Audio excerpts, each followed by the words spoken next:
জনপ্রত্যাশা যেটা মানুষ সুশাসন চায়, মানুষ চায় যে তাদের উন্নতি হবে। যে উনি আরেকটা সুন্দর কথা বলছেন যে আমরা যে ঢাকায় 50 টাকা যে তরকারি কিনি কেজি, কৃষকরা এটার দাম কত পায়?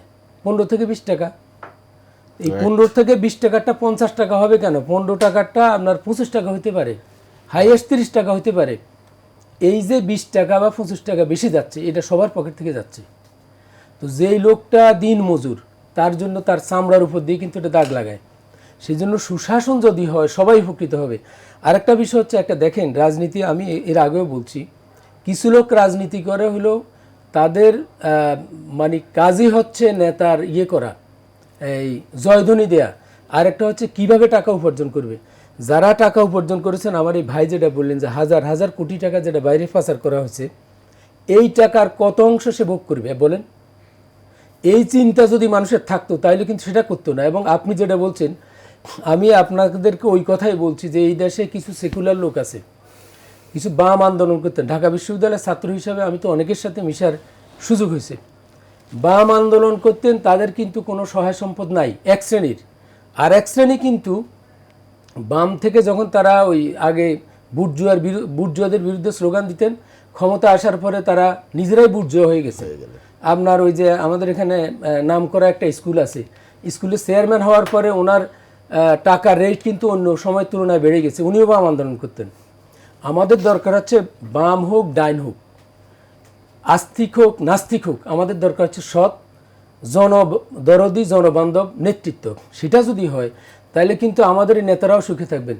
আপনি একটা জিনিস চিন্তা করেন, যেই কথা আমার এই ভাই বলেছেন যে প্রধানমন্ত্রী আসার আগে সত্যি আমরা এত বিরক্ত হইতাম যে গরমের ভিতরে মানুষের জীবন যায়, এর মধ্যে ঘন্টার পর ঘন্টা আপনার ওখানে বসা। হানিফ সংকেতের আপনার যে ইত্যাদি অনুষ্ঠানে দেখাইছে যে এই সময় আপনারা বালিশ নেন, ঘুমান, তাইলে আপনার হবে, অফিসের কাজ করেন। এই অবস্থায় সেখানে যেটা বলছেন পুলিশ এবং দলীয় লোকদের চাটুকারিতা, শেখ হাসিনাও কিন্তু ঘোষণা দিয়েছিল যে আমার চলাচলের সময় রাস্তা বন্ধ হবে না। আমরা আশা করি এখনকার ঘোষণা শেখ হাসিনার মতো হবে না। তো সেই সময়ে যে অবস্থাটা ঘটছে আপনার, তারা কি সুখে আছে? হ্যাঁ, সুখে থাকতে পারে, বেগম পাড়ায় বাড়ি করছে, কিন্তু গণমানুষের সাথে মিশার যে স্বাদ, এখানে এমন অনেক নেতা আছে, বিএনপির সব নেতা কি খারাপ? আমি অনেককে চিনি, অনেক ভালো, তাদের ভিতর পুরো নীতি নৈতিকতা আছে, মানব দরদি তারা। এখন ধরেন যে লোক হাজার হাজার কোটি টাকা বিদেশে পাচার করে, এখানে কিন্তু একটা কালচার তৈরি হয়েছে। আমি শুধু রাজনৈতিক নেতা বলবো না, আমি এরকম ইউনিভার্সিটির ভাইস চ্যান্সেলরদের চিনি যে কালচার হচ্ছে ফ্যামিলি অস্ট্রেলিয়া, কানাডা, আমেরিকায় থাকবে, উনি এখান থেকে ইনকাম করবেন, ওখানে পাঠাবেন, এবং বন্ধু বান্ধবদের সাথে আলোচনার সময় কিন্তু রেট বলে যে এরকম দরকার, এত টাকা দরকার। এই যে কালচারটা, এটা আমাদের ভাঙতে হবে।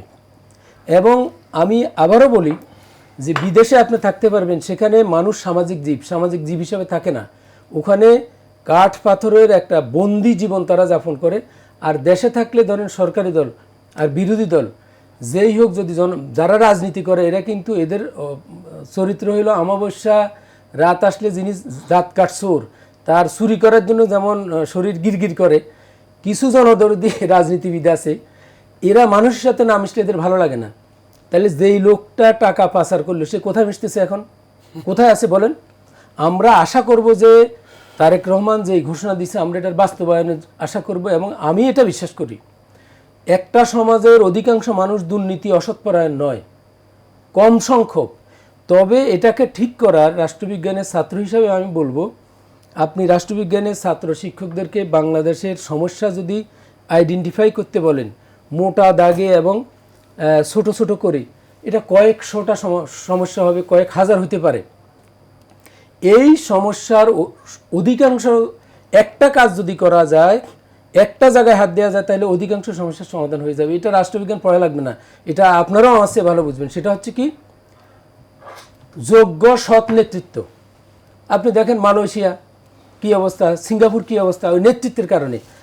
আমরা যদি সেই নেতৃত্ব পাই, তাহলে ওই নেতৃত্বই মানুষকে মুক্তির স্বাদ দিতে পারবে। আমরা যেই স্বর্গের কথা বলি, সেই স্বর্গের সাথে দুনিয়ার স্বর্গ কোনোদিনই মিলবে না, কিন্তু দুনিয়ার স্বর্গ কিন্তু আমরা দেখতে পাবো। আমাদের এখানেও আপনার বিদেশের মতো, ভাইরা নিশ্চয়ই গেছেন বিদেশে, রাস্তার পাশে গাড়ি রেখে আপনি ঘরে নির্বিঘ্নে থাকতে পারবেন। এখানে কোথাও আপনি গাড়ি একটা রেখে হয় গাড়ি থাকবে না, অথবা এটার এই যা যা আছে এগুলো খুলে নিয়ে যাবে। আমি আমার একটা অভিজ্ঞতা বলি, আমি ছোট্ট মানুষ, থাকবে না, আপনি ধোলাইখালে গেলেই পাবেন, না পাওয়া যাবে, ঠিক সুন্দর বলছেন, ঠিক আছে। তো তবে বিএনপি আমরা দেখেছি আমি সর্বোচ্চ গুরুত্ব দিয়েছি। না, আমি এই গুরুত্বকে আরো মজবুত করার জন্যই আমি বলছি, আমি ইয়েতে কিছু তার কিনতে গেছিলাম, ইয়েতে আপনার নওয়াবপুর। তো যখন আসতেছি তখন একটা শব্দ হয়েছে, শব্দ হওয়ার পর আমি বললাম কী হয়েছে, গাড়ি কিন্তু হাঁটে না, অল্প অল্প ধীরে ধীরে যায়, ড্রাইভার বলতে কিছু হয় নাই। প্রথমবার এই শব্দ, দ্বিতীয়বার আবার শব্দ হয়েছে, আমি বললাম কী হয়েছে রে ভাই, কিছুই হয় নাই। পরে না আমি দেখি ওই যে ইয়ে আছে, ওই চ্যানেলটা আছে না গাড়ির দরজা আসার, টাচ করে খুলে নিয়ে চলে গেছে। তো এখন বিষয় হচ্ছে, আমরা তো ওই সমাজ চাই, যে সমাজ আমার কাছে, এই দেশের অধিকাংশ জনগণের কাছে যারা একেবারে দল কানা দল দাস নয়, এরা ছাড়া বাকি সবাইকে, রাজনীতি করে অরাজনৈতিক ব্যক্তি, সাধারণ মানুষ, খেটে খাওয়া মানুষ, সবাই চায় শান্তিপূর্ণভাবে দিন শেষে সে যেন ঘুমাইতে পারে, সে যেন তার ঘরের মধ্যে শান্তিতে থাকতে পারে।